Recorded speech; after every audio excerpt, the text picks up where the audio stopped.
It certainly has been a pretty quiet start to the week out there. Over the coming days, there's something a little more changeable on the cards. Spells of rain, breezy at times too.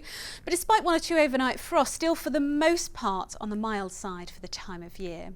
And this is how the pressure pattern is looking over the next few days. In particular, we have eyes up towards the north and west, where this deep area of low pressure will start to make its presence felt. And certainly later on Wednesday, overnight and through Thursday, it looks as though we'll have a spell of wet and perhaps quite windy weather for a time.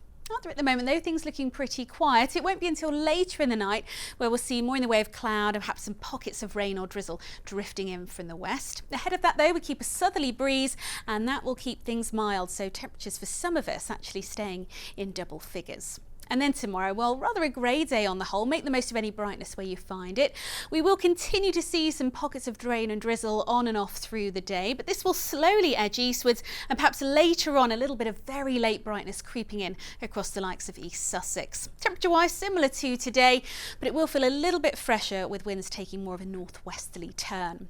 Now, as we head towards tomorrow evening, any lingering cloud and rain will clear away, and overnight into Wednesday, with clear skies, we could see a fairly widespread frost. Later on, though, more rain on the way from the west.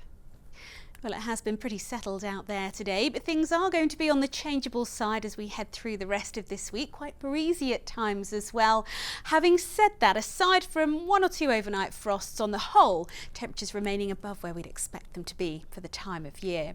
So this is how the pressure pattern will evolve over the next few days, and in particular we've got our eye on this big area of low pressure drifting in up towards the northwest of the UK, pushing fronts our way, and in particular later on Wednesday and overnight into Thursday we could have a spell of rather wet and windy weather heading our way. And we do have a bit of rain out there at the moment. It's been slowly making some headway from the west over the last few hours, and it will continue to edge its way eastwards through the course of the night, tending to peter out as it does so a lot of dry weather around by dawn and perhaps some clearer skies eventually coming into the far west there. But for all of us, generally still on the milder side, temperatures probably hovering around 6 to 8 degrees Celsius. Tomorrow morning then, we see any remnants of rain and thicker clouds slowly clearing away eastwards, and as we head into the afternoon, much more in the way of dry weather, hopefully more in the way of brightness as well, but perhaps a little cooler than today. Northerly winds will bring the temperatures down, so for many of us probably staying in single figures. Overnight into Wednesday, it stays dry and clear, so potentially a fairly widespread frost before more rain arrives from the west.